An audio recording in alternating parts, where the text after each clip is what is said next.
for today. This is the class number 2. And today is 2020 January 13, page number 1. So let me give you sort of short recap from the last time. We had this problem. So we were trying to explore into this solution of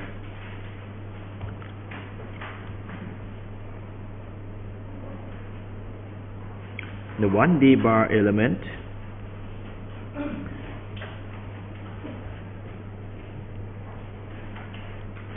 this is subjected to the distributed load.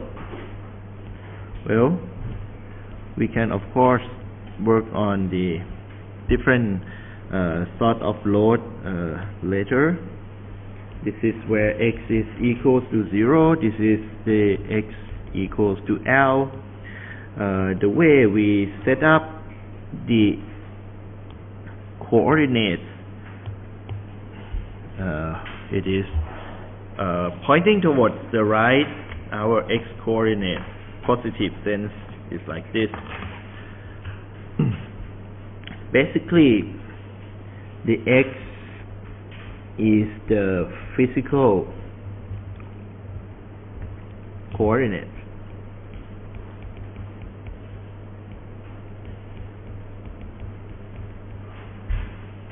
Later on, you'll be seeing the numerical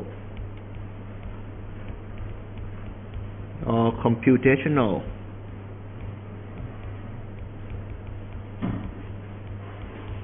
coordinates.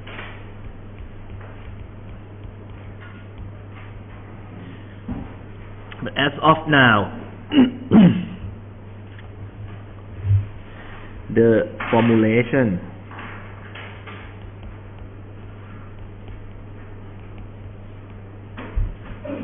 we are doing here starts from the physical domain, the physical coordinates, right?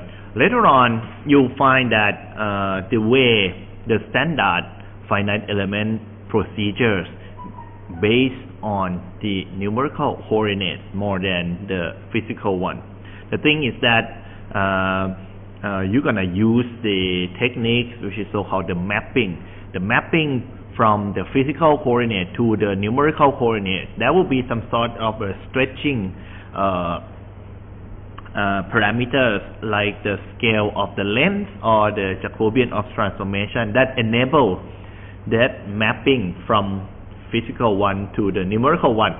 And the operations carried out in the numerical coordinate, the formulation done that way will be much easier than the physical one, but still we have to go through the procedure. Start from the fundamental. You will see that okay, it could be done in physical coordinate formulation, but the thing is that it is not as convenient as the next development, and we will start from here.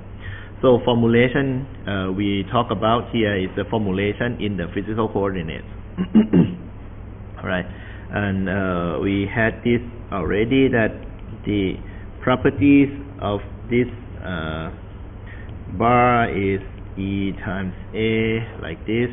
So well, I can go through quickly. So the formulation we talked last time, we start from equilibrium, right? We have the constitutive relationship and the compatibility, which is the kinematics.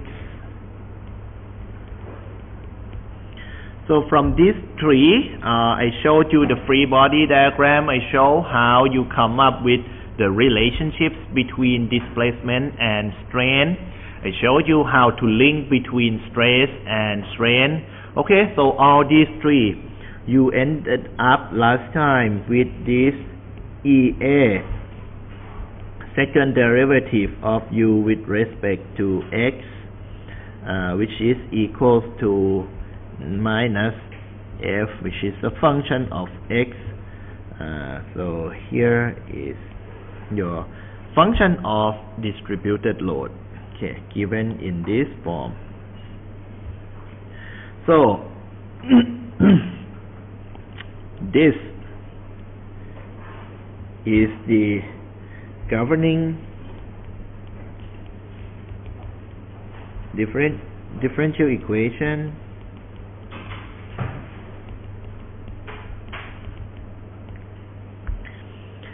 and to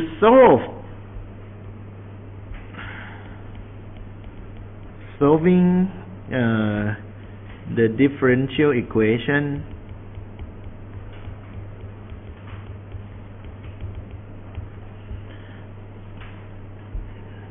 that procedure is the strong formulation.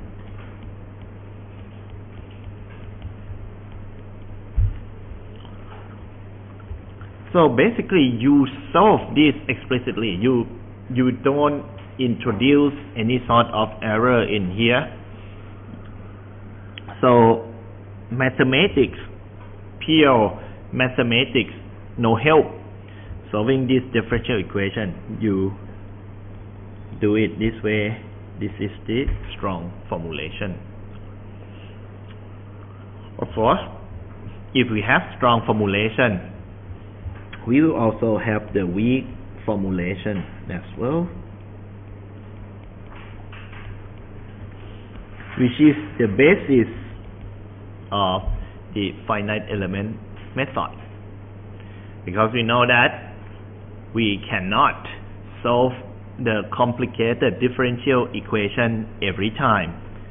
We are still lucky that we are dealing with just 1D simple problem, so we are capable of solving it explicitly, right? So if our function f of x is equal to, well, if it is just a constant value of f, that way, then let's solve this equation, differential equation together. So we have EA, second derivative of u x equals to minus f,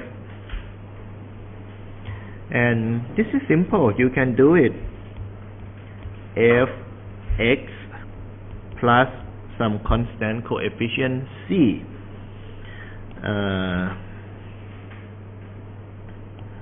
you get the EA du dx.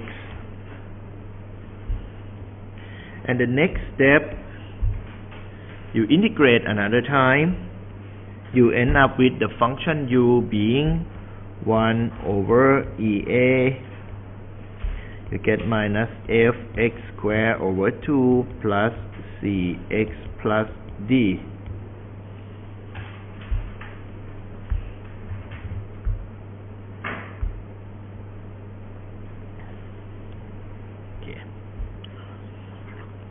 Now, what you have as unknown in here, you have two things. You have the C and you have the D, and these two will be probably figured out using the boundary conditions. So we enforcing boundary condition.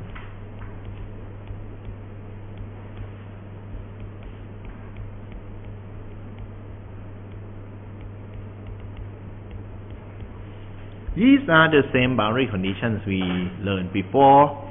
We have the essential boundary condition that talks about the displacement or slope.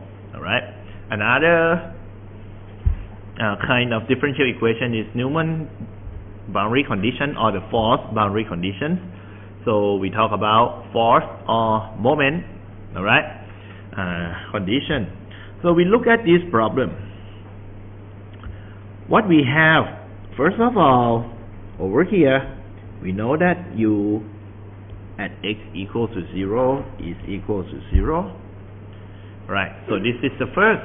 Whereas the second one on the right hand side at the point L, you do not have any idea about displacement because it's gonna move. So what you know over here is that you don't apply the point force. If you don't apply the point force, then you cannot have stress at this slice. Okay, so at the slice where the x is equal to L.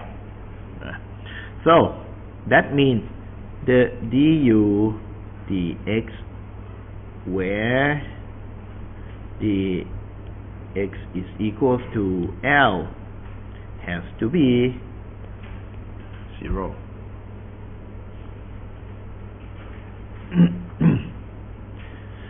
Right. Then we take these two into the consideration here. Move to the next page then.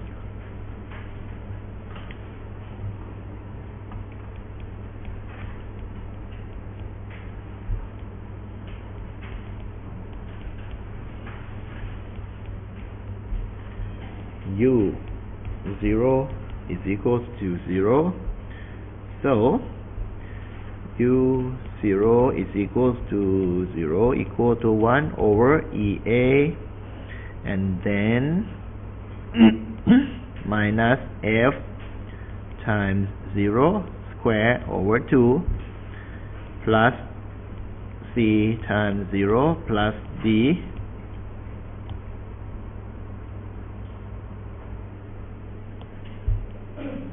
So first thing we learned that D is equals to 0. Number 2, du dx x equals to L equals to 0.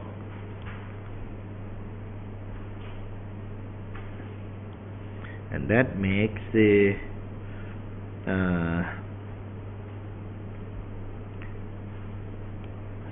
0 equals to minus F times L plus C, right, from the previous page, minus FL plus C. This is the derivative, that is equals to 0, so C has to be equals to minus FL. So from these two, your U of x is equals to 1 over EA in the bracket minus F x squared over 2 minus or plus FL x plus 0, which is the D.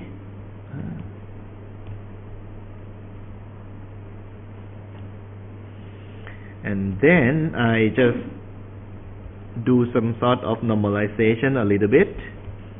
I get the FL squared out there over EA. FL squared, so we get first minus x over L squared, right? Plus x over L.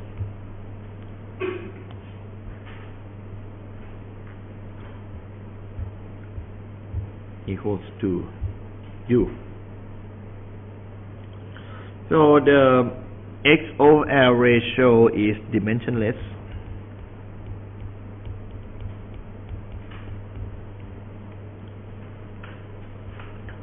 Essentially, if you want to plot the solution,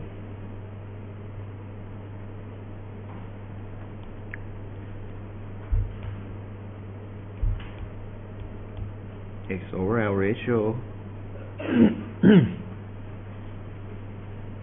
and U, which is scaled by FL square over EA.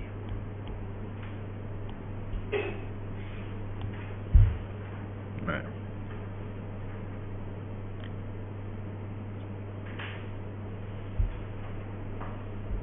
This point is 1.0.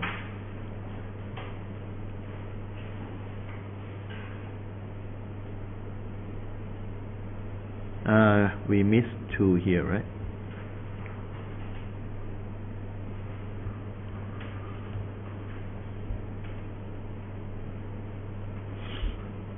So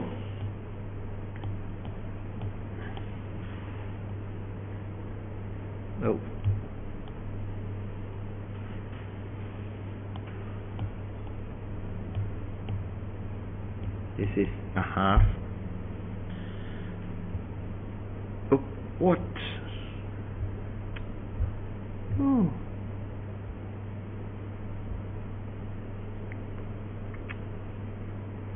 Why is it so sensitive to that? Okay. Where is my what? Where? It's gone? What is that?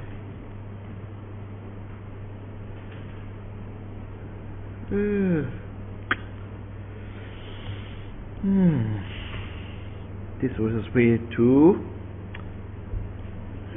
What happened? I just move my hand, swipe it that way. Sometimes this is too sensitive to some silly things. FL square over EA.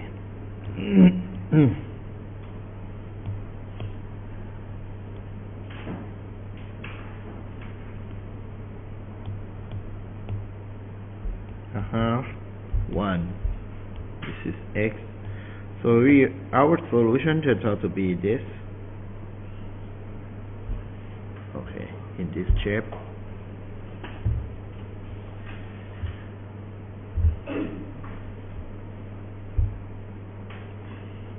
And if you want to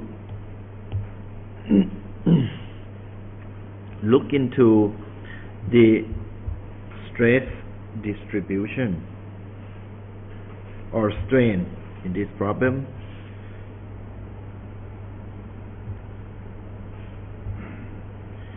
stress distribution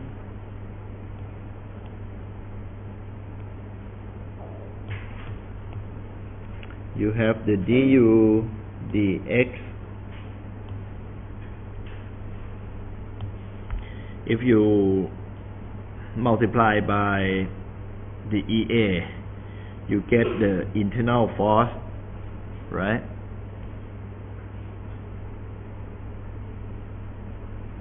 Okay, so it has been changed to the scale of FL. EA du EX. Okay.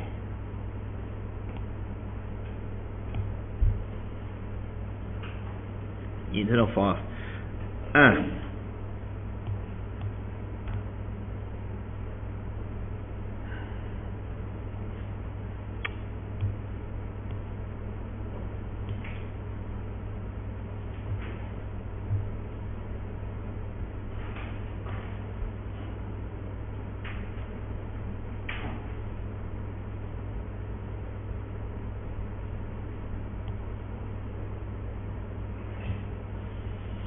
So if we look into this, let's take a look. If U is equal to something like this, your du dx will be minus fx plus c.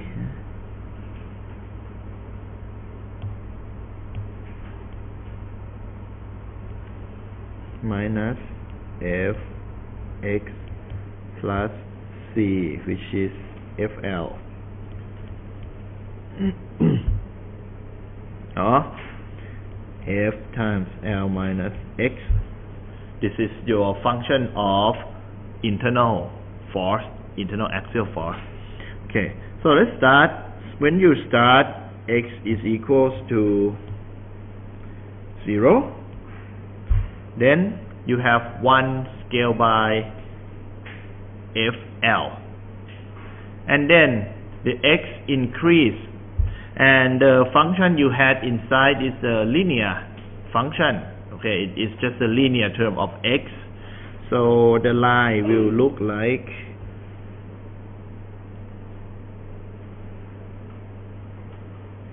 this, a ramp function.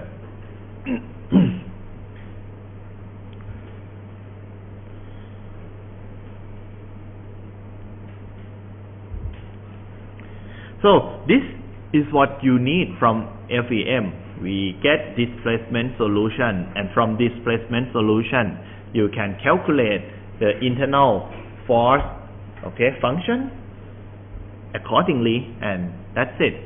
So you can come up with the support reactions. You know where you have overstressing, right? You can make use of the solution. But the point is that we will be playing with more and more complicated cases next. But in parallel, we're gonna do it. We're gonna solve this problem using the finite element approach. Okay, and then we will then move to the more complicated cases. So, what happened when we use the finite element approach? For a simple problem like this, you don't see the value of FEM. It is too easy, okay, to waste time using finite element. But in finite element, told you, okay, we gonna use weak formulation. Generally, the finite element is used when we give up the exact solution. If you can make the exact solution, there's no reason to go for FEM. But that's just a few cases in your life, right? So when you kind of give up already, weak formulation say that we can allow error. So from the governing differential equation, EA second derivative u dx equals to minus f. If you put them together on the same side, you get EA second derivative of u dx plus f equals to 0.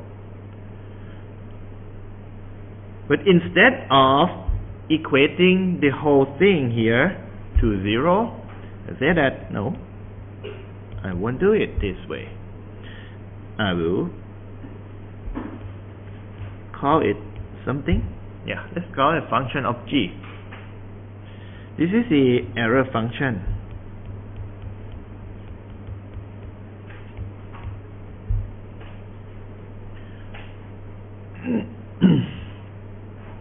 Or residual.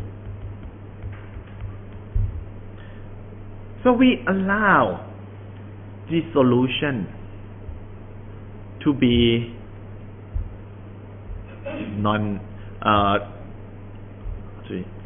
to violate, okay, the governing differential equation.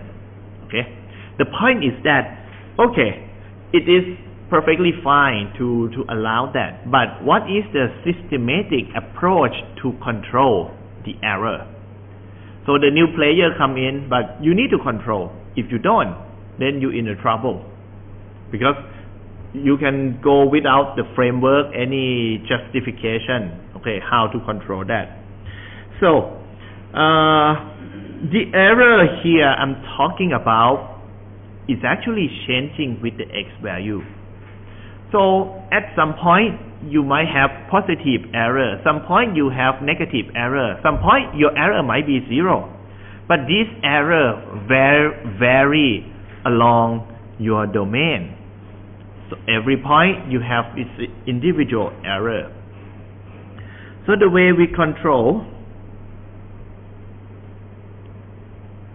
so this is so previously we solve differential equation. Your differential equation satisfy every single point. The solution you have satisfy every single point. So if you figure out, you get error equals to 0 everywhere. Here you might have something like this. The red line has just some gap. Maybe positive, negative. But without the framework I mentioned, you can end up with something like the green line or something else. The point is that now, how to control it. So to control it, the function, the error will be weight average.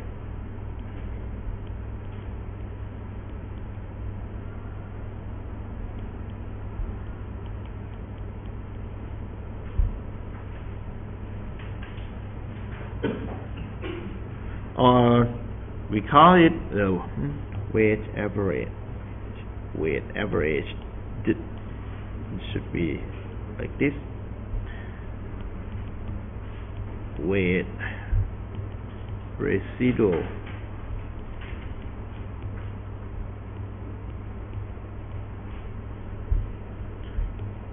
WRM. So you have to do some sort of integration of your error. So your error is equals to EA U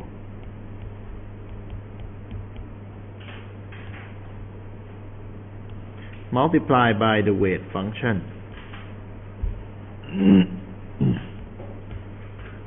dx is equal to 0. So this integration is performed on your domain, the whole domain of interest. The new guy, which is just introduced, is the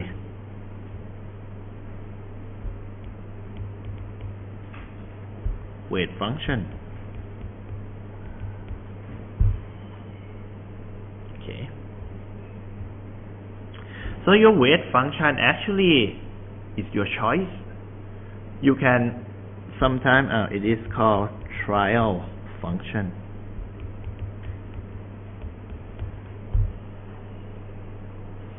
This function could be the linear combinations of any function.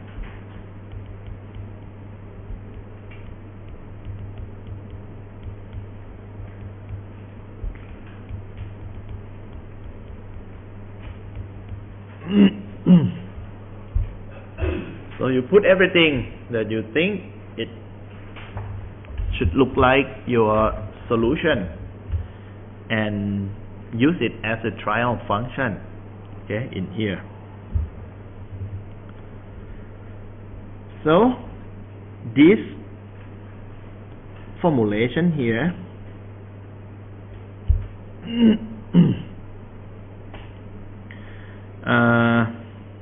we break into the easy part first. F 0 to L dx. Many times people look at this weight like the virtual displacement.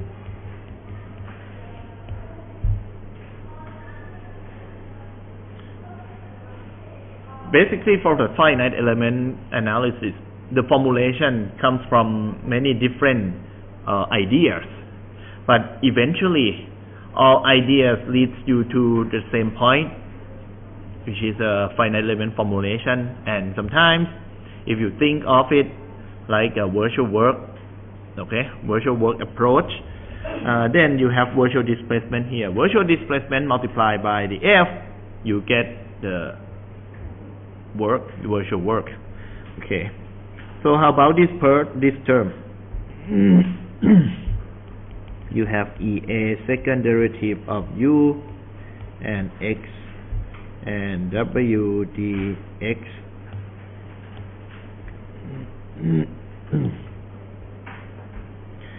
The next step, this one will go through the integration by parts.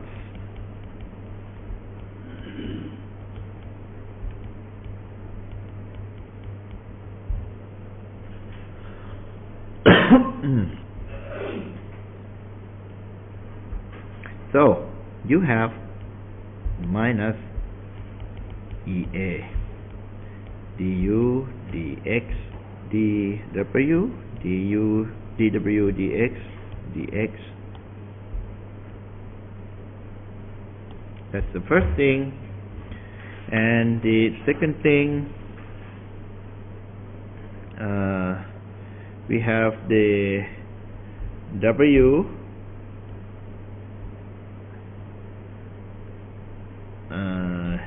well, this one first. EA du dx times W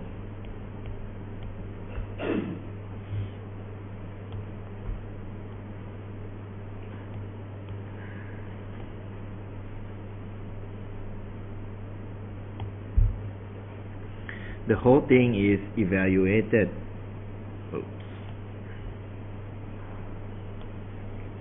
At x equals to 0 and x equals to L.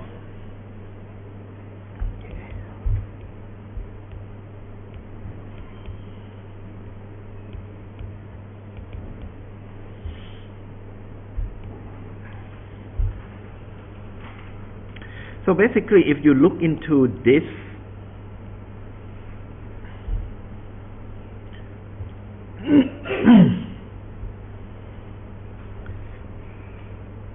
this term here, EA du dx is strain multiplied by EA, you get force, internal force, alright? You get internal force multiplied by this one is the virtual strain.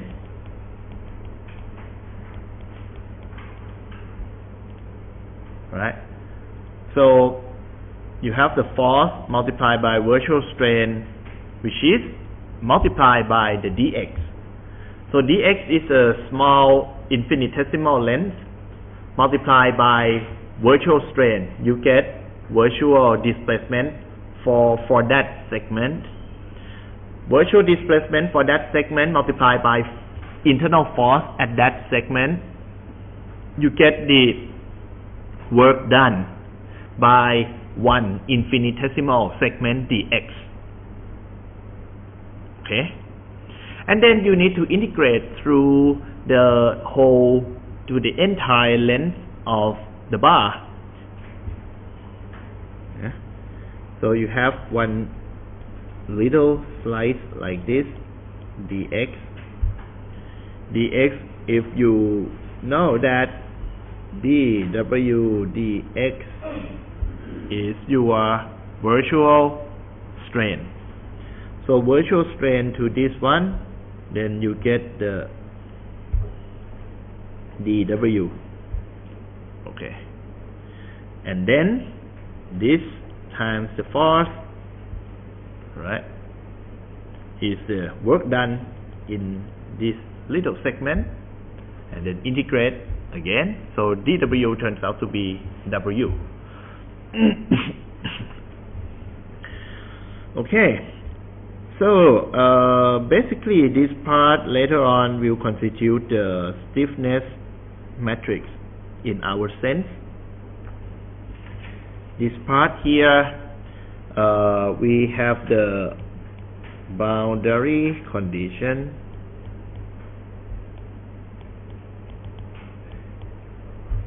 So the enforcement of the boundary conditions will be carried out over this term outside here. Stiffness matrix.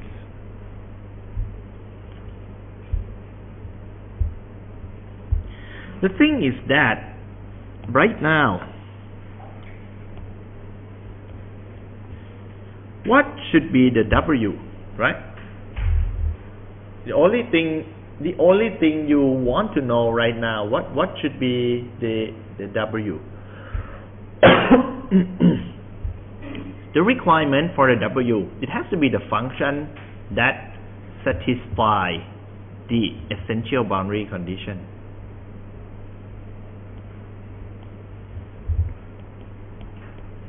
Requirement for the W, it needs to satisfy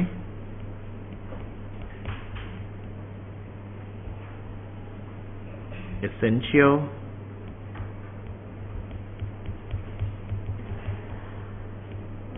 boundary conditions. And then you can imagine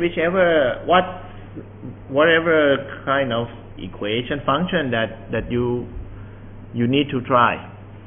But now you can see that here it is patternless. Okay, to just dream of any function that you think it might satisfy this.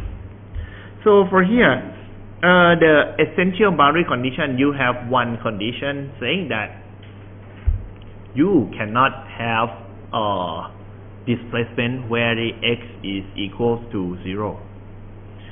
So your function W could be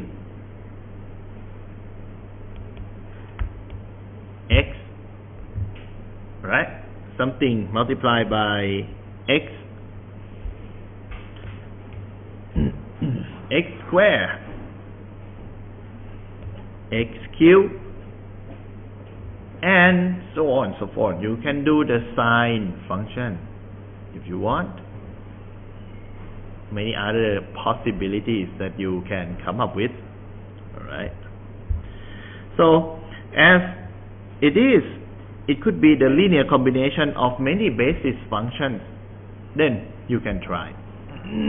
So for here, first of all, in this problem, we will try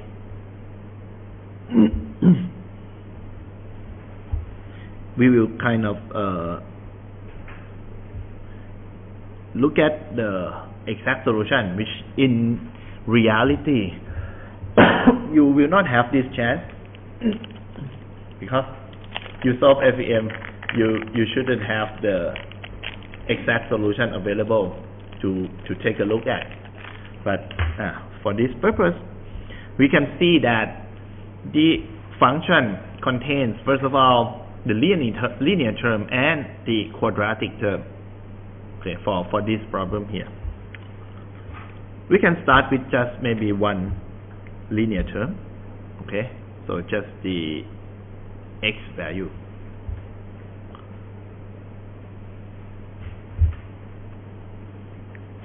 So let W be the function like a times x. Let's pick up the first one. If it contains only just one linear term without the quadratic part, okay, what will we end up with?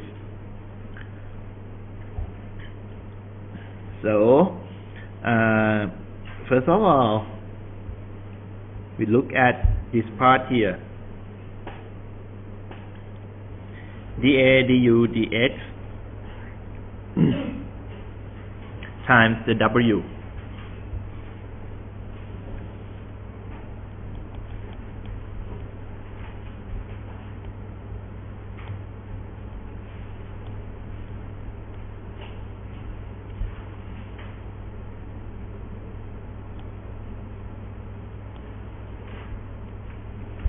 Evaluate at L. When you evaluate this at L,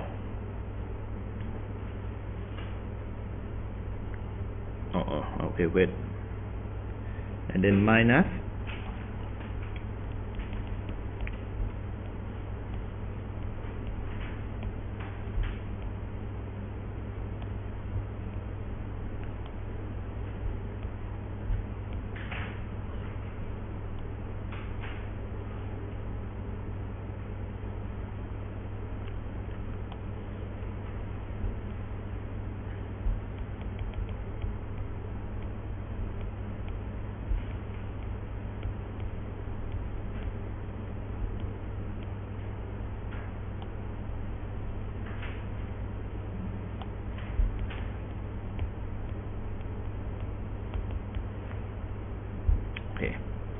So first one,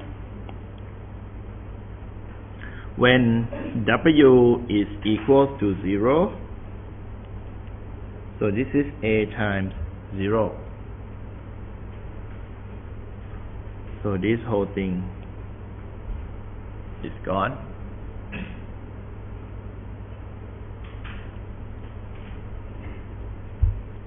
The other part, since you have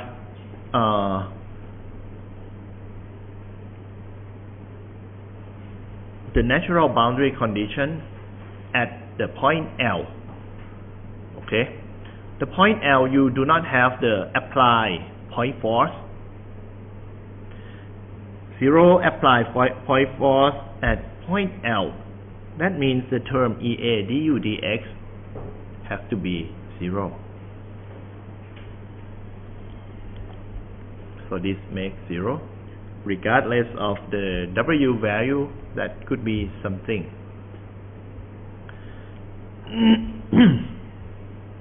So look at these terms.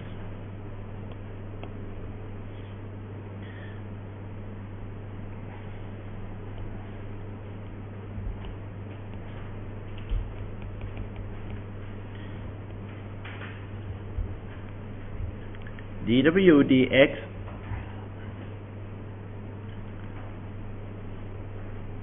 what is it? The W is AX, so dW dx is equal to just A. Okay. Now how about the U? The way that we conduct this weight average method. Yes, the W could be any function, okay, that you use as the weight. But the point is that the logical way to use the weight is to make it the same function as the displacement solution. Where you have large displacement, you put large weight. Okay, so if it is consistent with the displacement solution, large displacement, you have large weight. What is the meaning for that? So when you have the large weight at that location, you are trying to fix the error.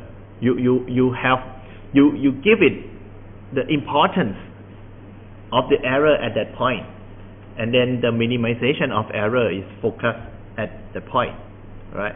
Whereas the point where you have the very, very small displacement, then you will not expect large error anyway, right? So the weight function and the displacement function turns out to be the same thing.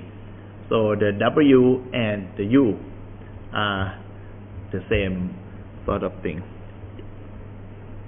So the du dx gives you the same thing.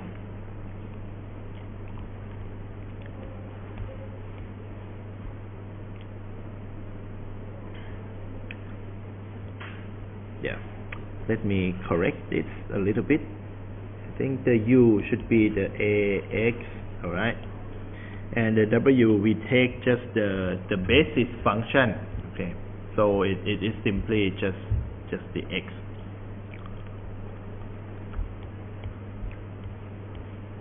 dx, okay, plus integration 0 to L of f multiplied by the x dx equals to 0.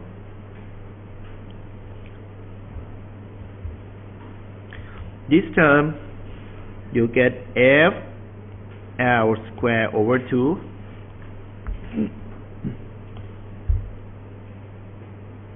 right? Integrate fx, f is a constant, x turns out to be x squared over 2. Whereas this term here minus EA was taken out and then multiplied by A, and then you have the x, right? Integrate this x, evaluate from 0 to L, you get the L. So finally you will solve for this A value. A is like in our sense nodal point displacement, or nodal the solution at the nodal point. Okay, so A is equal to FL over 2EA.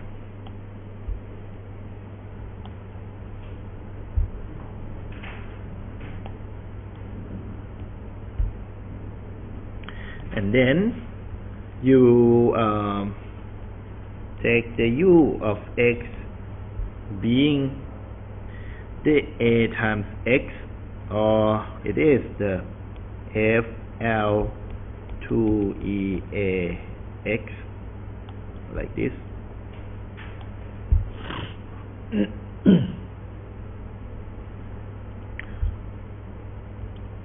So what do you have as a solution? You plot it out.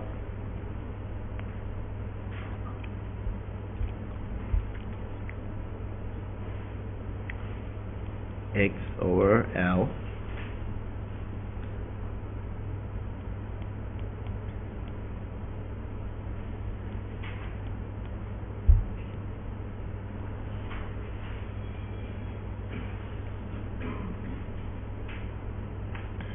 you get a half straight line, right? It is just a linear function. This is 1.0.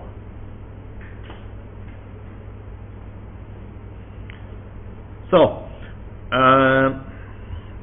if you recall, the solution we had before is like that.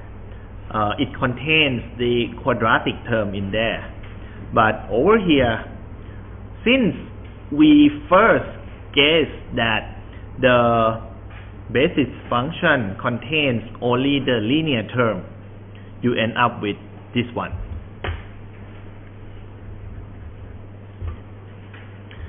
If you continue and try to see the EA, kind of floppy writing it this way. Let me just clean it and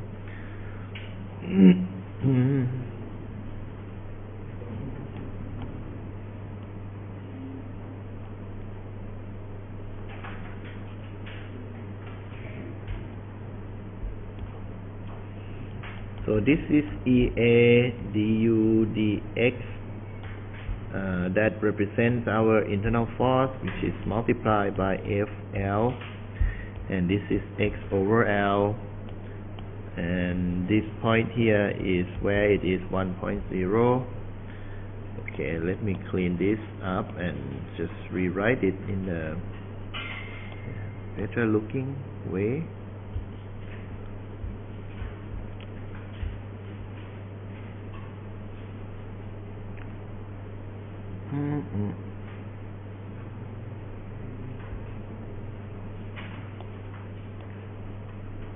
U, which is multiplied by FL square over EA, and this one is sort of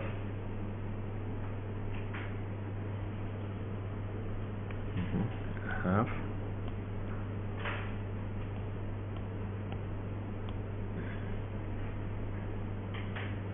okay. So to label it, this is finite element solution.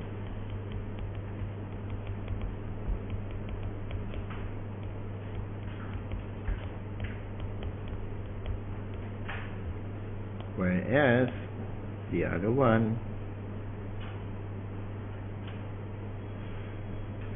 is the exact solution.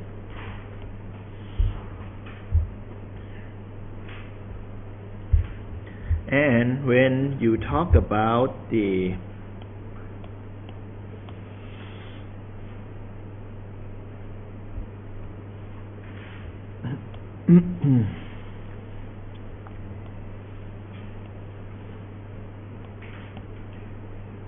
this is a half, okay,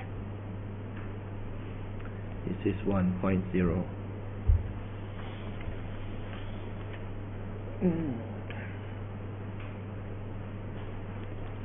Previously, do you remember how it look like? Like this for exact solution. So it varies from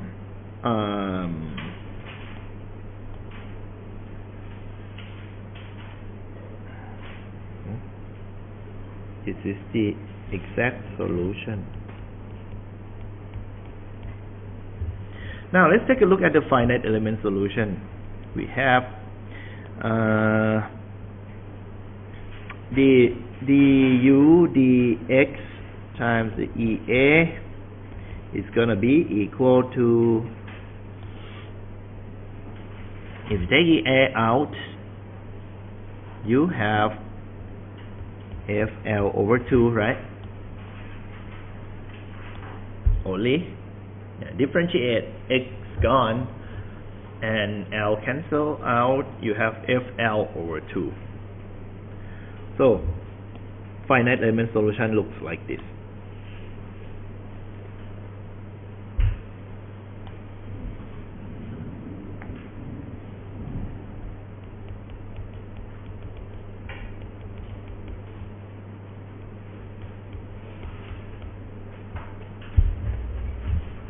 You can see it looks pretty ugly for a finite element solution, and this is what you expect when you use the linear element. Generally, once you go with the linear element, you know that the displacement solution is one set of functions. The strain and stress are taken from the derivative of the displacement, so it will be one order drop, okay, one order lower than the displacement solution. So if the displacement solution is a linear function, the strain or stress will be just the step function. The step function like this, you're gonna make a uniform strain and stress throughout the element. For this case, we have just one element, so it looks pretty ugly that every single point on this domain is just FL over 2. Okay, and this is something you should keep in your mind. For the finite element approach, it guarantees the continuity of the displacement, okay, because the formulation we have later on when we conduct some sort of discretization, we will have the continuity of the displacement and slope if we deal with the beam problem. So every nodal point they have that continuity. Whereas this formulation never guarantee the continuity of stress and internal forces. Okay, so this is some issue about FEM. There will be approach to do the smoothing. I mean, to come up with the new the new stress and strain field by conducting some sort of least square smoothing that we will cover later on. But the original stress and strain calculation turns out to be non-continuous because the formulation does not guarantee that continuity. Okay, so next let's try this instead. So if our U is equals to a x squared, so the test function contains the x squared. What do we have?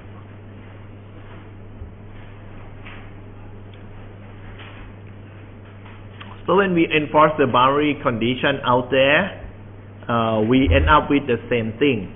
Okay, nothing pops up. Then integration 0 to L EA du dx, you get to ax, dw dx, you get to x dx, plus integration 0 to L of f times w, which is x squared dx. So this turns out to be f L cube over 3.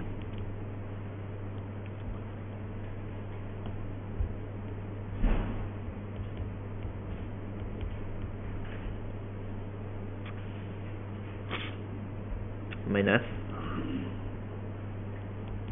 EA, you get the 4A out.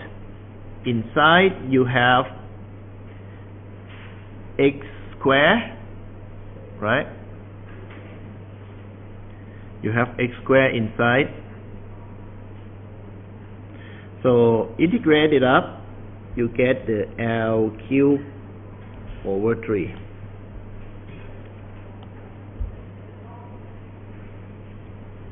Equal to 0. L cube cancel, 3 cancel. So you need to find the A. It is equal to F over 4EA.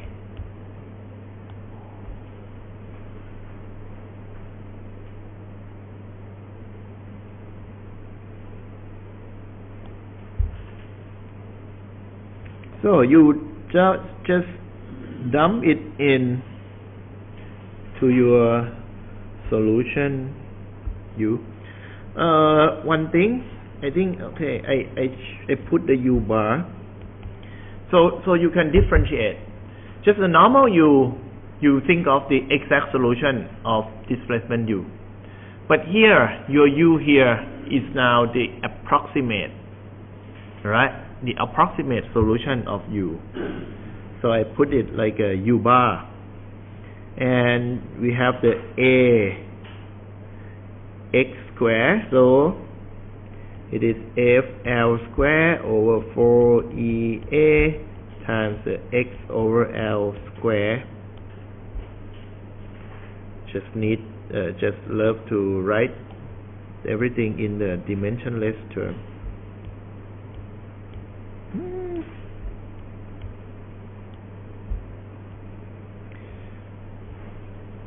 And then I'll copy the picture from this and put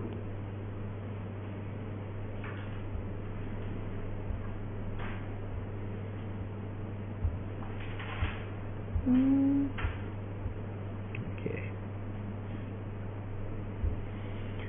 So if x is equal to 0, you get 0. If x is equal to 1, then it is just a quarter, right? Quadratic function. That a half, then the quarter is there. So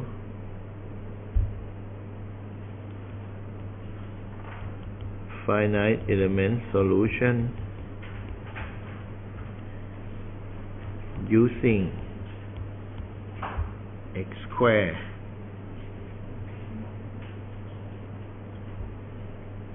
let's check a little bit. I think the error is huge. Is there anything differentiate 2a to x? Okay, so we have 4 definitely.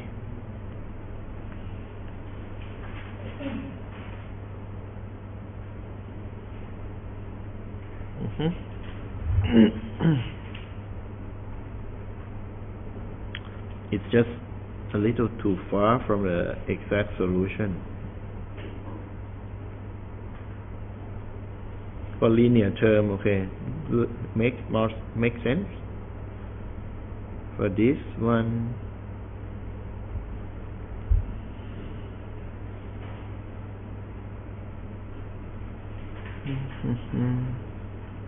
nothing. Okay, using the x squared.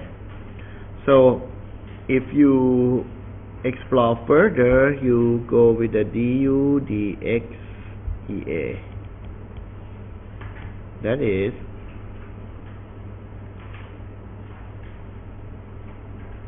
f over 2 what else, x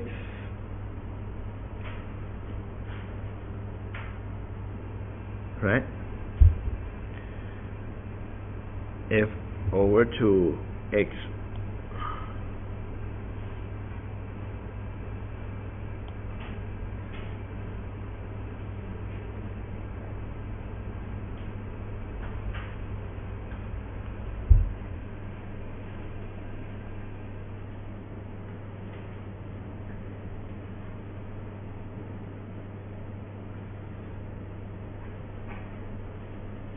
which is on the opposite side.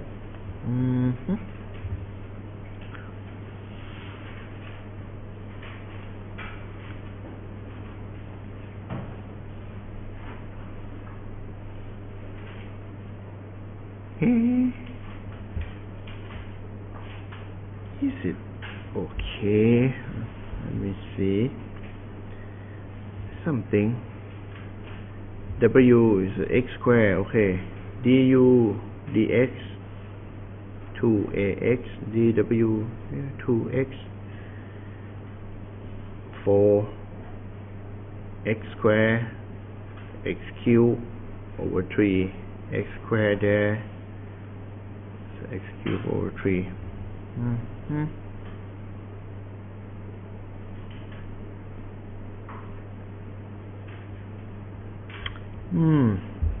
The strain just looks pretty ugly to be like from so here x equals to 0, you get 0, x equals to L, you get FL over 2, so it should look just like this.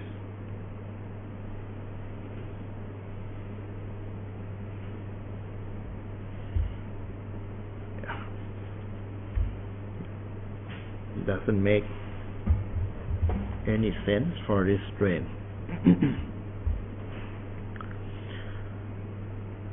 Next, we set up the displacement to contain two terms. ax plus bx squared. So from this we expect to get the solution from finite element to be the same as the exact solution.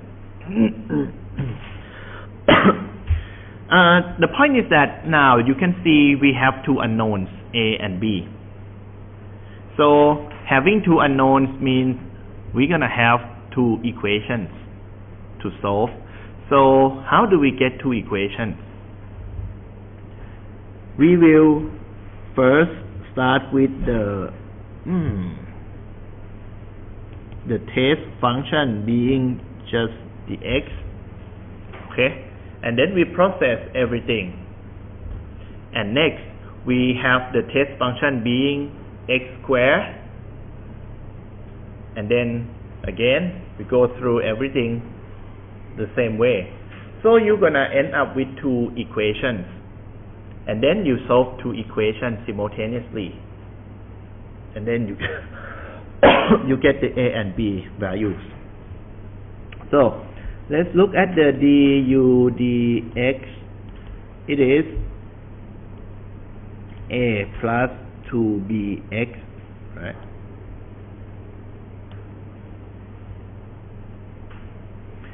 So minus ea 0 to L a plus 2bx multiplied by 1 dw dx plus 0 to L f x dx is equals to 0. So what we have here, minus ea, ax turns out to be al, 2bx will be 2bx squared over 2. So you have plus 2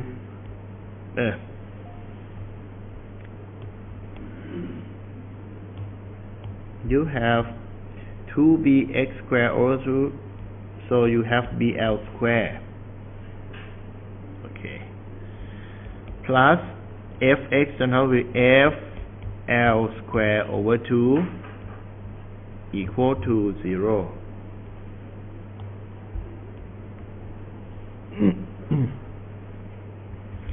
Sort of equation number 1.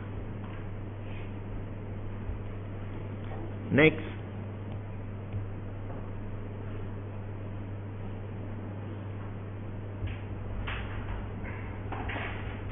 okay.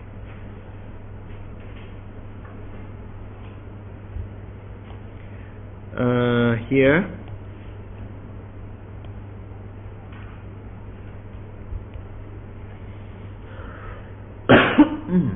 w now, the test function is changed to the quadratic one.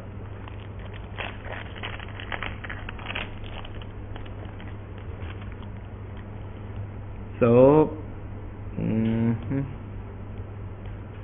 2x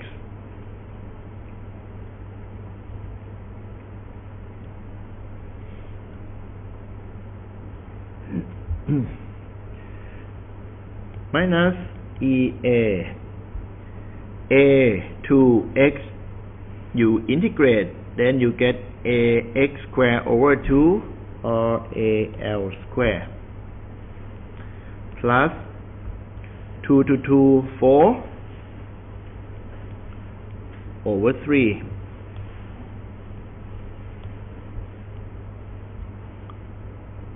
bx cubed, which is a bl cube here, plus fl cube over 3 equals to 0.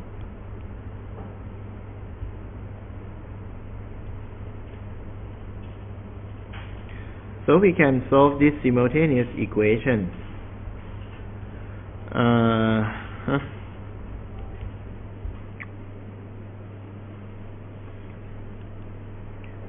make it FL square over EA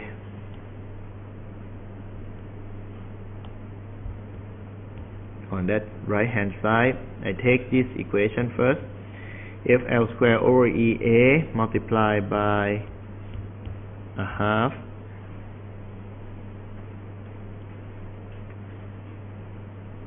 basically you get the A plus BL. So I cancel the square term. Okay, alright, the first equation comes out here. The second equation, you get the A plus 4/3 of BL equals to FL over EA again multiplied by 1/3 .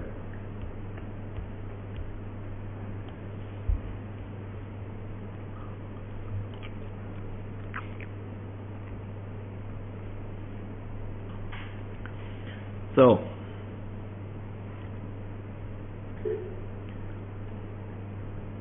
you can solve this equation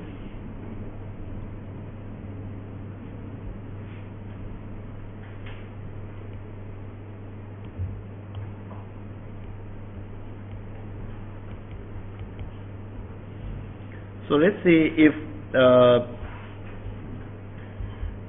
it was supposed to come back to this point. For this one, A is 1, right? B is minus a half. You can just hit the calculator. I don't have the calculator. So A, that controls the linear term, and the B, which is minus a half. So try to drop in. If this is 1, right, it should be 1 times L to make it to make the dimension match. So if it is 1 times L and then this is minus a half, yes, it turns out to be that thing. Well.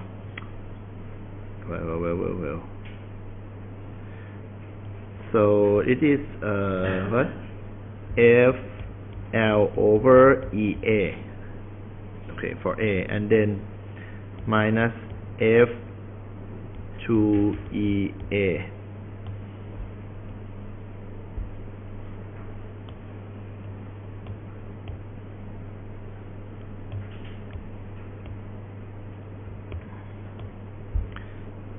How about the second one?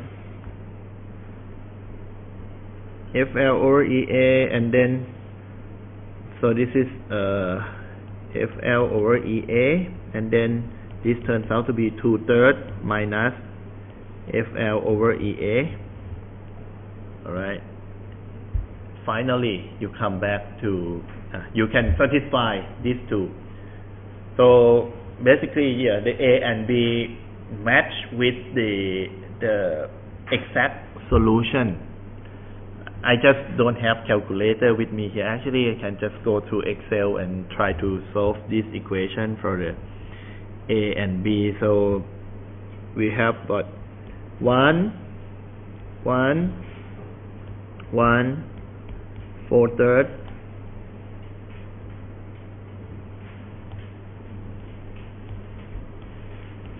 multiplied by A and BL, right? Okay.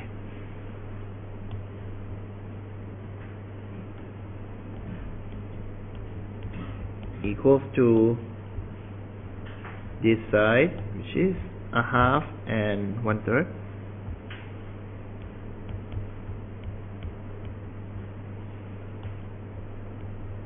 That is multiplied by FL over EA.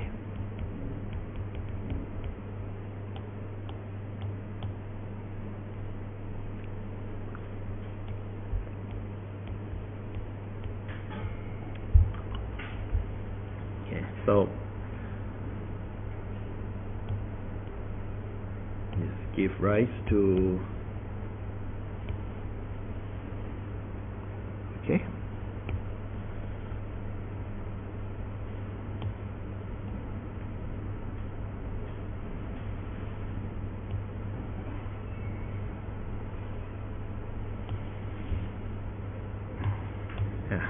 And then here A and B and the solution U, which is the approximate solution U, is equals to FL over EA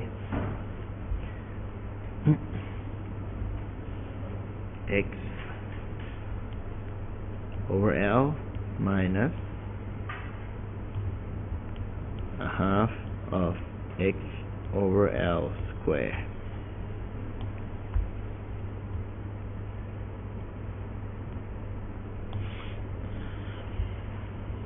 Remark: same as exact solution if the choice of basis functions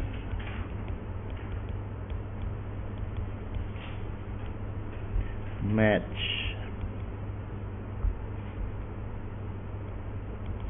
with one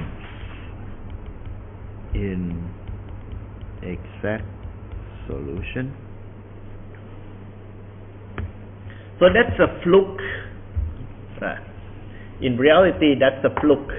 That's not going to happen because this one is the super easy case that you might deal with in this lifetime. So no chance, right? The point now is that, okay, if this is a fluke, it seems to be a difficult fluke. You have million choice of combinations of the basis function, and you don't want to do this again every time you solve the new problem to guess what might be in this function, okay, in your exact solution. We can make the situation worse, because now we have a bar, very simple one, subjected to uniformly distributed load. So life seems to be too easy for us as an engineer.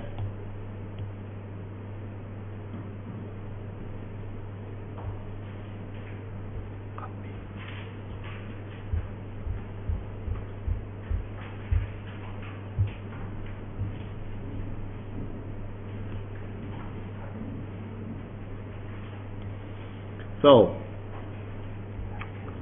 let me give you some more things in here. Now I give you the gift 1, 2, 3, 4, 5, 6, 7, 8, 9, 10, 11, 12.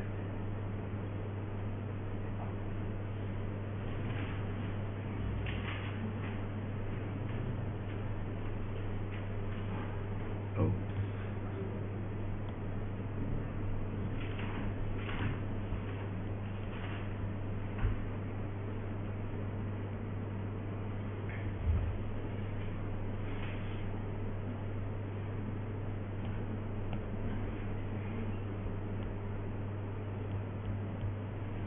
Okay, I just give you something new.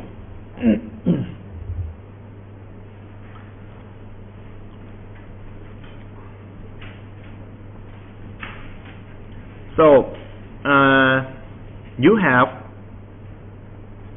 the point force applied at the middle of this bar. This location corresponds to the x equals to L over 2.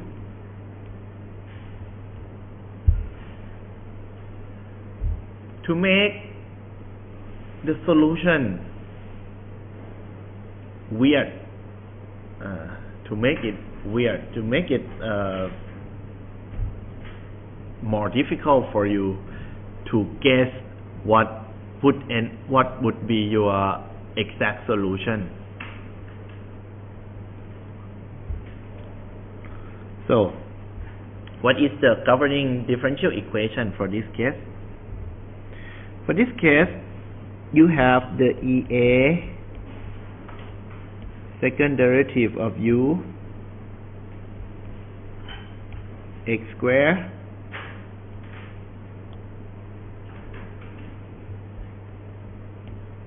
equal to minus f again minus another thing. What is that? This is what we did over here. The EA, the second derivative u with x squared, that's from equilibrium, right? Equilibrium of the internal force. So if you emphasize on this picture where you have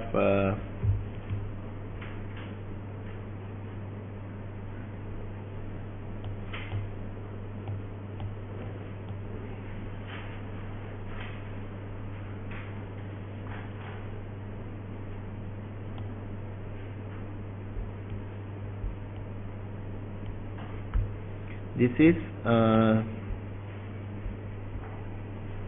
f, this is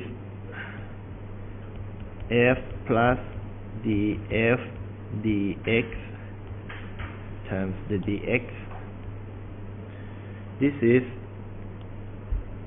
3fl, but this is at x equals to L over 2 only.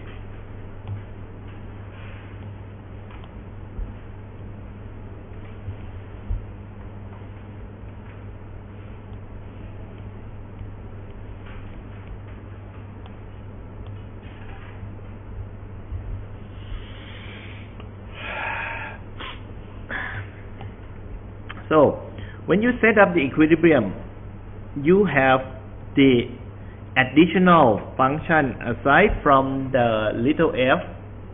Okay, another component is the Dirac delta function.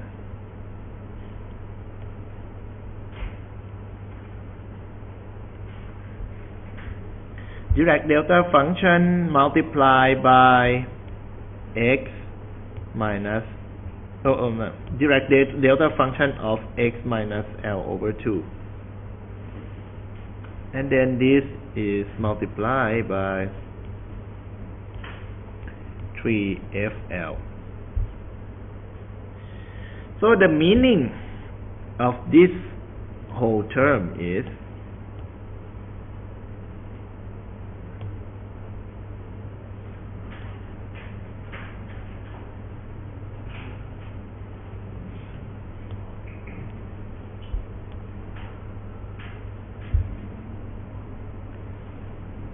you have 1, 2, 3, 1, 2, 3.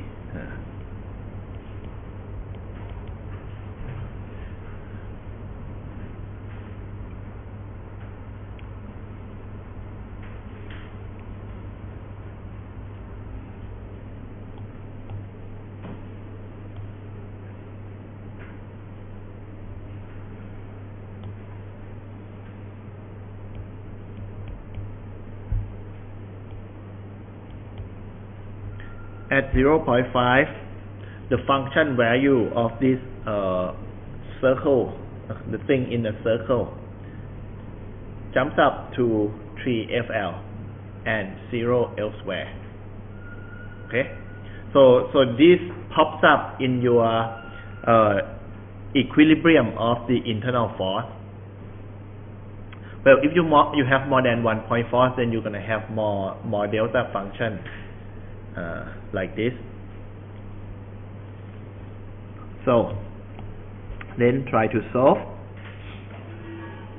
You start with the integration.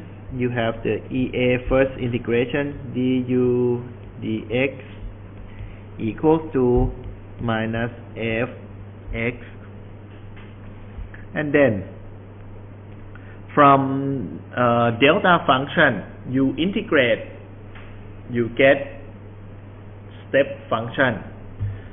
So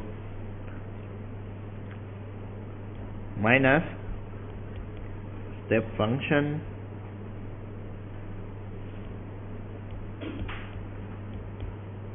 times 3fl. How does the step function look like?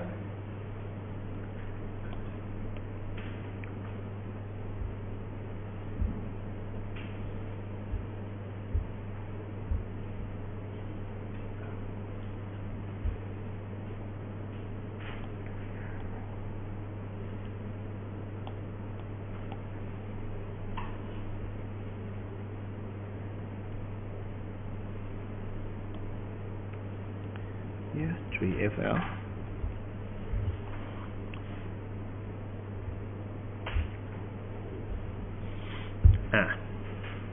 So once when the x value is less than L over 2, it is 0, and once you hit L over 2, then you have the step of which the height is equals to 3fl.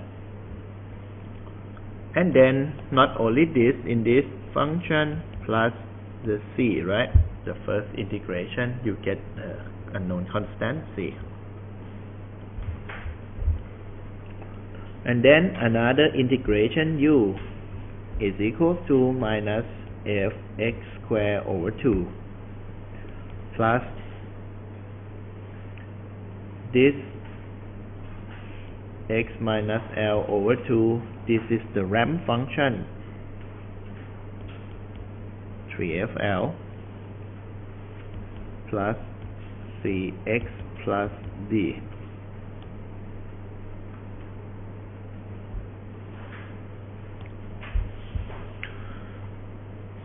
So you need to figure out two unknown coefficients, C and D. So first, u at 0 is 0. So you get 0 plus 0 plus 0 plus D. In other words, D is equal to 0. Next,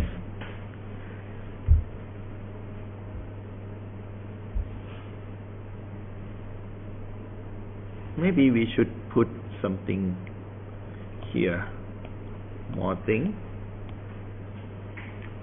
I have the force pressing backward equals to 2fl.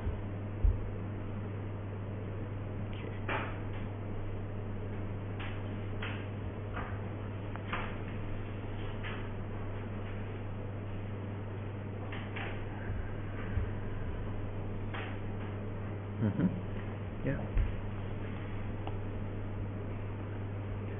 So for the du dx, this is EA.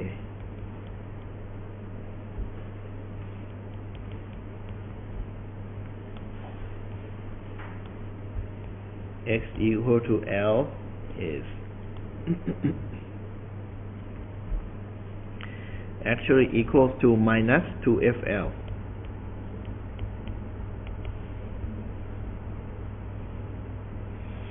And that is minus 2fl minus fl minus the ramp function, so you get the 3fl plus c. if you stuff in the x being the L is greater than L over 2, so your step function works and it gives you the 3FL. Okay, so your C is first positive 2FL.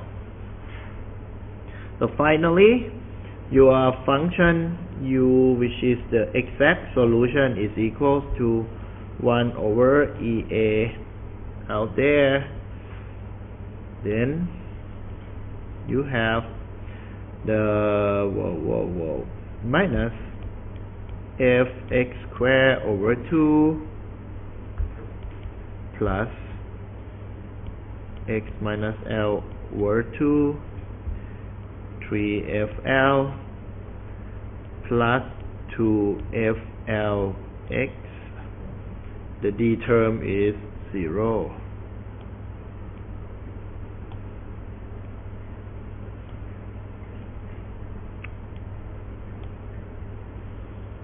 Okay.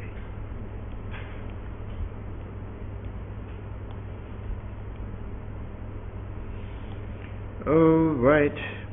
Arrange it a little bit. If L, take it out, FL squared over EA.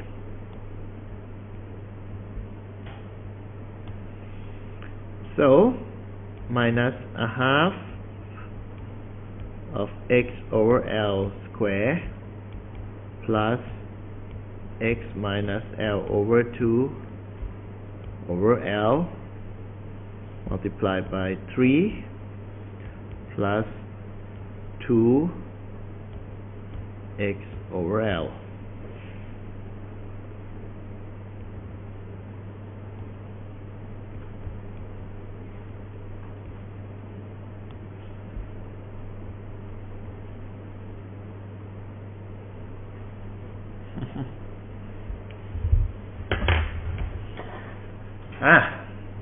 So you see this exact solution.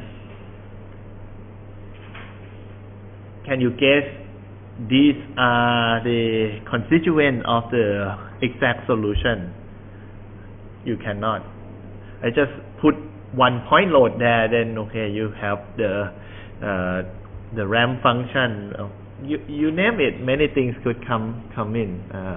Just the change of the application of the load or the geometry. So please go back and plot this one out. It's just an easy thing to do. Okay, should it be homework? If it is a homework, then it is like a very silly one. Huh? Okay, but yeah, just plot it and turn in. So compare. First of all,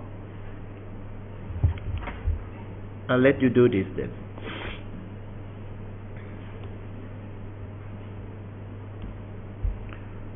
So make U bar like now AX plus BX squared.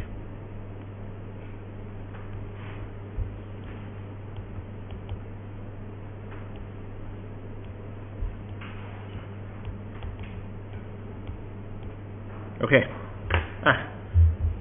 Just some little exercise. So what if you guess that your solution contains linear and quadratic, or quadratic and cubic? Okay, so you can plot out a comparison between the exact solution and U bar number 1 and U bar number 2 in the same graph. Alright, and not only that, you can plot the internal force distribution. So plot the EA du dx term and compare between these three. Okay, put together. So you have basically just two plots, displacement solution and internal force solution, but you need to carry out some sort of calculation to this point.